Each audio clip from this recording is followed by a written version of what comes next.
The next single that I'm releasing is my rendition of The Girl I Left Behind Me. The first scene shows my feet as I'm walking using alternating image replacement.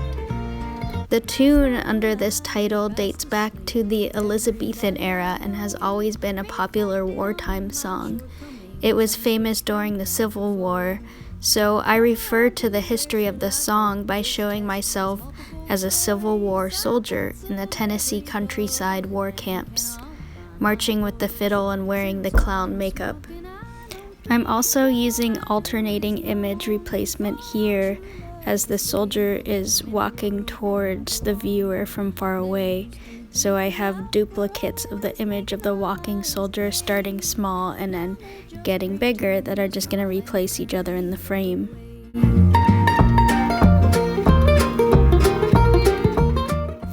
I wrote out the musical notation to the tune in B flat, which is the key that I sing it in. After you'll see the title image, you will see that the scene our soldier has stopped at in wonder is the modern-day Nashville skyline, complete with the AT&T building that locals call the Batman building.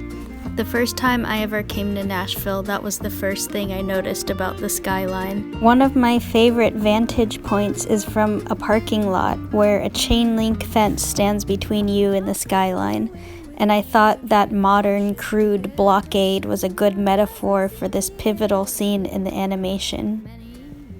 This is that Tennessee countryside that the girl soldier is going to be marching out of.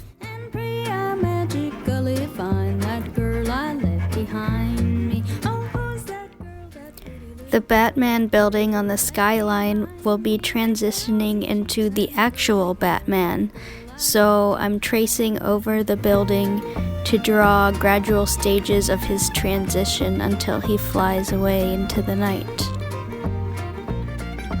Now I thought, now that Batman is part of this, my character should become Catwoman. That didn't really feel quite right though, so I decided she should be the shorter, stouter raccoon woman. And hopefully the fewer trademarked superheroes will help me avoid getting sued. Then I decided to break out my antique light table to trace some gradual images of the raccoon woman walking away. This helped me see all the way through the back of the first paper and to the top piece of paper so I could reverse her forward image.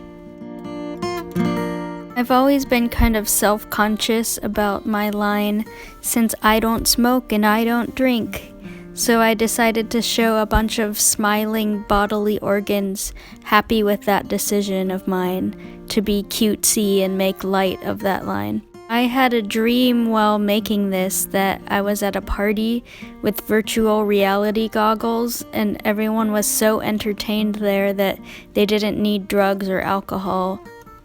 Then you see Batman sitting here on this couch that he fits on, and the little bat-dog hybrid that comes and joins him and flies in, and she's inspired by my real-life dog for the line in the song, "For one true love and a stable home in a world where I belong." One of the major places that inspired the feelings I express in this song is a bar in Nashville where everyone comes out and wears vintage Western wear. And I thought I would combine that look and concept with a more historical 1800s Civil War era Wild West saloon to go with the line, "Now they just pretend to smile and turn the other way."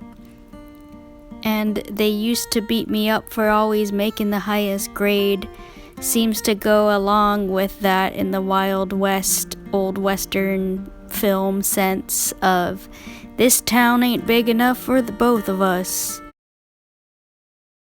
I have multiple characters in this video who I have to redraw the same character in the same outfit a bunch of times. And even just this girl, I have 3 appearances in this position, but also in a bunch of other positions. And so I've even taken all of my colored pencils that are included in her outfit, this is all of them, and separated them out so that I don't get them confused. It's finally painting time! I colored all the characters in with colored pencil, and I'm coloring the background scenery with paint to create a textural contrast between subject and setting. After painting all the background scenery, it's finally time to get out the scissors and cut out all of my little characters and props. And there sure are a lot of them, so this is gonna take longer than drawing almost. It's kind of more tedious because I really want them to not have any border around them and blend in with the scene, so I just have to cut everything super close, and there's a lot of little tiny pieces that I have to cut around, and it's kind of insanifying, and I put them all in this tray so that I'll be able to find them when I need them, and I'll just have all of my characters on hand. But yeah, cutting day probably takes like a few days actually. So once I have all of my backgrounds and characters ready, it's time to start animating them. And I have these lined up to do replacement in order of size. So the biggest one is approaching the saloon from far away, and they get a little closer. I replace them with a smaller version, a little closer, almost there, with an even smaller version.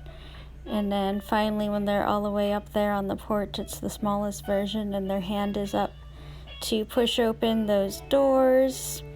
And I'm gonna figure out a way to open these doors to enter the saloon and come in on this scene that's going on in there. And here's another view of my setup where I put the camera. And the thing about this picture, and a lot of the pictures I made this time, even though I know better, is that they're kind of too narrow. They need to be wider so that it fills up this 16:9 aspect ratio image. And so I had to experiment with some extensions to this picture to make it fill up the whole width of the image. And I ended up just going with this kind of building side. I decided to have these doors open. I repainted them and made bigger ones, but I had to clothespin one of them to the side of a box because I can only use one hand at a time while the other hand presses the shutter on the photograph.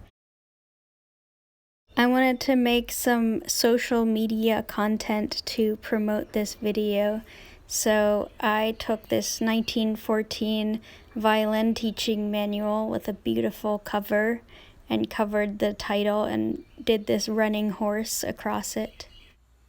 So when my tray is full of all of the characters and props, it's kind of hard to find things in there sometimes, and I have to be very delicate with how I search through it and move things around because they get all stuck together and they could tear, and a lot of things have really delicate little pieces. And I'm looking through here for the front-facing raccoon girl, and I don't find her. Here's the little horses from the 3 running horse sequence. It's 3 different horses to make it look like a horse is running. But I still can't find her, so I have to look through this pile of scenery and see if she might have just been left out.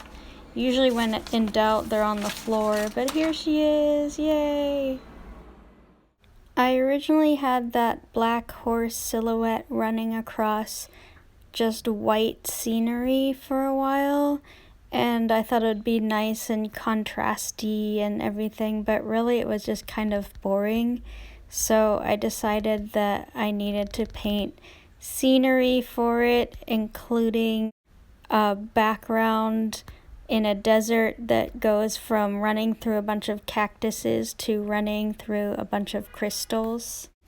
And it turns out I wasn't done using the colored pencils and the markers after all. I just had to get everything back out to redo stuff. Here's my newly made cacti and crystals.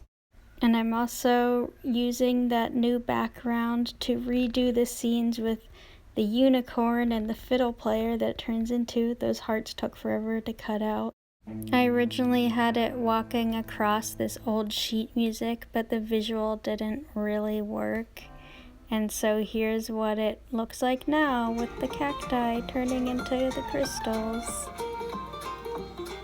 And some other scenes I originally had but took out.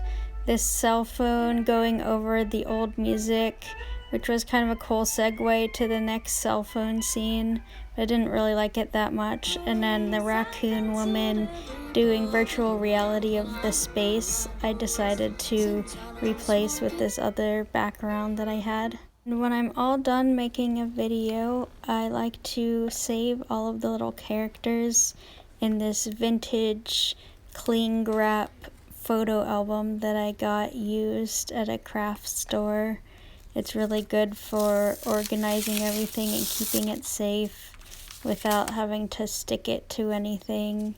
And it's really good for all the little delicate pieces, and I can just find them really easily. And I think in the future I'm gonna keep them in this while I'm working on the video. In previous videos I said that Georgia didn't like my studio yet, but I made her this personalized bed and now she loves it.